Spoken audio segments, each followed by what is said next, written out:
Taruhan $51.000 soal apakah Presiden Indonesia akan mundur lebih awal langsung membuat seluruh platform diblokir di negara ini. Kementerian Komunikasi Indonesia memblokir akses Polymarket pada Jumat, menyebutnya produk judi ilegal terlepas dari teknologi blockchain. Pemikunya adalah pasar prediksi yang membiarkan pengguna bertaruh apakah Presiden Prabowo Subianto akan mundur sebelum masa jabatannya berakhir. Trader memperkirakan peluang dia mundur sebelum akhir Mei sebesar 1% dan 11% sebelum akhir tahun.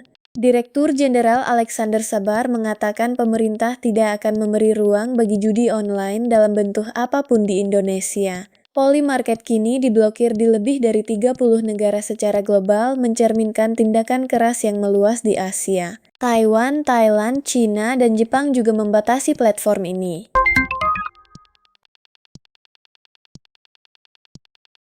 Untuk pertama kalinya, pemerintah memperlakukan exchange kripto persis seperti Bank Rusia yang terkena sanksi. Inggris menjatuhkan sanksi bertipe perbankan kepada 18 entitas dan individu kripto pada Senin, termasuk Huobi Global, operator exchange HTX yang memproses $3,3 triliun volume tahun lalu.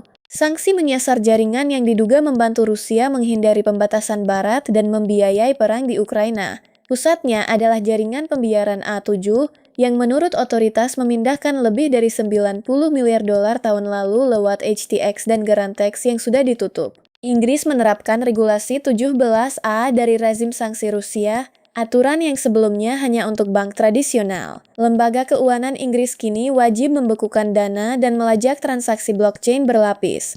Langkah ini juga menghantam perusahaan Kirgistan penerbit stablecoin berbasis rubel.